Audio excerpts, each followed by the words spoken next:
Baiklah. Assalamualaikum warahmatullahi wabarakatuh. Kami dari kelompok 3 yang beranggotakan saya Tira Juliana Mardiansyah, Tiwi Permatasari, Wulandari Astiani, dan Hayatul Sifa akan menjelaskan mengenai analisis situasi konflik. Apa itu analisis situasi konflik? Analisis situasi konflik yaitu cara mengurai atau memahami masalah yang terjadi ketika perbedaan pendapat atau perbedaan kepentingan antara kelompok atau orang sehingga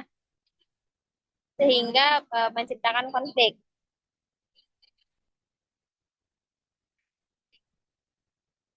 Nah, selanjutnya itu tentang eh, tahapan konflik yang akan dijelaskan oleh Tiwi Permatasari. Kepada Tiwi, saya persilahkan.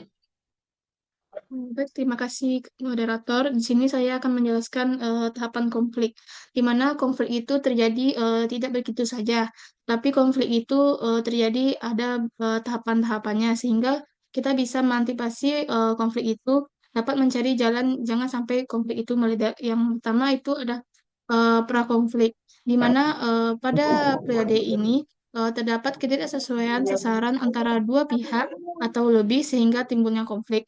Mungkin terdapat ketegangan hubungan di antara beberapa pihak dan atau keinginan untuk menghindari kontak satu sama lain pada tahapan ini. Yang kedua itu ada tahapan kontroversi, di mana pada tahapan ini konflik semakin terbuka jika hanya satu pihak yang merasa ada masalah, para pendukungnya mulai melakukan aksi demonstrasi atau perilaku konfrontasi dan lainnya. Next.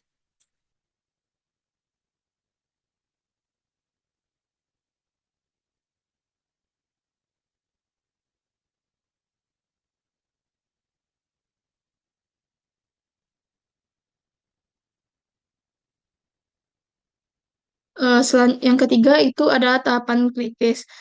Pada tahapan ini merupakan puncak konflik, ketegangan atau eh, kekerasan terjadi paling hebat, di mana konflik mencapai titik puncaknya, di mana emosi muncul atau kemungkinan untuk menyelesaikan konflik menjadi semakin sulit.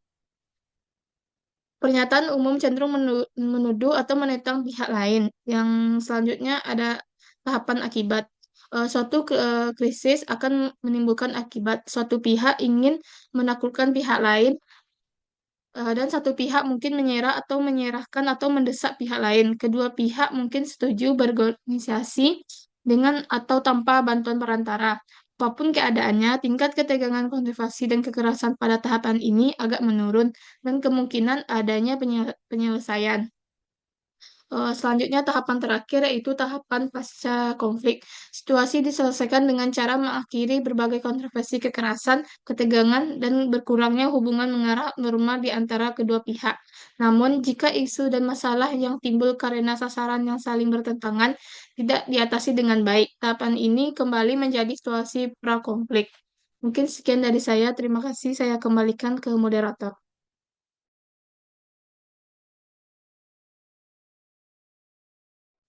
Baik, terima kasih Tiwi. Selanjutnya itu urutan kejadian yang akan dijelaskan oleh Wulandari. Kepada Wulan kami persilahkan. Baik, urutan kejadian. Urutan kejadian ialah sebuah alat bantu berupa grafik yang menunjukkan kejadian-kejadian yang telah disesuaikan menurut waktu. Urutan kejadian merupakan daftar waktu seperti terjadi pada hari, bulan, tahun sesuai skalanya yang terdapat gambaran kronologis dari kejadian-kejadian tersebut. Contohnya seperti sejarah negara Indonesia, dalam hal ini dapat menggunakan urutan kejadian untuk menunjukkan sejarah konflik di negara Indonesia. Sekian dari saya kembalikan kepada moderator. Terima kasih, Wulan. Nah, selanjutnya itu pemetaan konflik yang akan dijelaskan oleh Syifa. Kepada Syifa, kami persilakan. Baik, terima kasih Ketua. Di sini saya akan menjelaskan terkait pemetaan konflik. Nah, di mana definisi pemetaan konflik itu ialah teknik untuk menggambarkan konflik secara grafis dengan menghubungkan pihak-pihak yang terlibat dalam suatu konflik. Nah, tujuan dari pemetaan konflik ini ialah untuk memahami konflik dan mencari pihak-pihak yang terlibat. Nah, di sini kita juga dapat melihat bahwasanya menurut Abdallah itu terdapat berbagai bagian pemetaan konflik. Yang pertama itu sumber konflik. Nah, di mana sumber konflik ini dihasilkan dari sumber-sumber yang berbeda sehingga lahir pula bentuk konflik yang berbeda pula. Nah, yang kedua itu isu, di mana isu merupakan tujuan yang tidak sejalan antara pihak yang bertikai. Nah, di mana isu ini biasanya menjadi akar permasalahan konflik yang terjadi. Kita juga dapat melihat sebenarnya apa sih yang diperdebatkan, apa sih yang diperebutkan, dan apa sih yang diperjuangkan antara pihak-pihak yang berkonflik ini. Nah, yang ketiga yaitu pihak atau parties, merupakan pihak-pihak atau kelompok yang terlibat dan berkontribusi dalam konflik.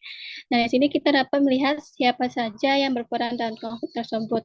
Apakah ini hanya kelompok siswa yang di sekolah atau organisasi tertentu yang mungkin ikut terlibat dalam konflik ini. Nah, yang keempat itu attitude atau sikap adalah perasaan atau pandangan yang mempengaruhi pola perilaku konflik. Jadi di sini kita dapat melihat bagaimana si orang itu bertikai di dalam konflik itu apakah memiliki pandangan atau perasaan. Nah, biasanya mereka itu berbeda pandangan, itu sudah pasti. Dan akan tetapi kita juga harus mencari tahu nih bagaimana pandangan A terhadap si B yang berkonflik. Kemudian kita harus tahu bagaimana pandangan B terhadap si A, yang mana kita harus mengetahui sebenarnya apa sih, ada apa sih, dan permasalahan apa yang terjadi. Yang kelima itu behavior atau perilaku. Nah, merupakan tindakan yang dilakukan oleh pihak yang berkonflik. Yang keenam itu tindakan campur tangan atau intervensi. Ialah campur tangan atau tindakan yang dilakukan oleh pihak luar atau netral untuk menemukan pemecahan masalah. Yang terakhir yaitu hasil akhir. Biasa disebut sebagai dampak atau situasi yang timbul dari pihak yang berkonflik. Mungkin sekian penjelasan dari saya kembalikan ke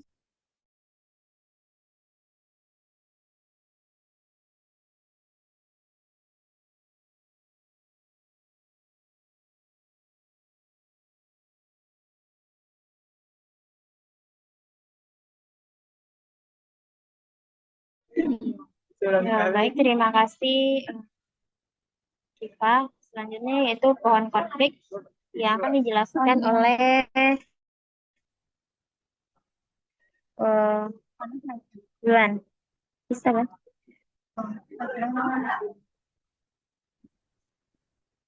Pohon konflik di dalam PPT terdapat gambaran di mana ada pohon konflik yang dapat kita lihat dari akar yang itu merupakan penyebab konflik, sedangkan batangnya merupakan masalah utama dari konflik, dan daun atau ini terdapat dampak dari konflik tersebut.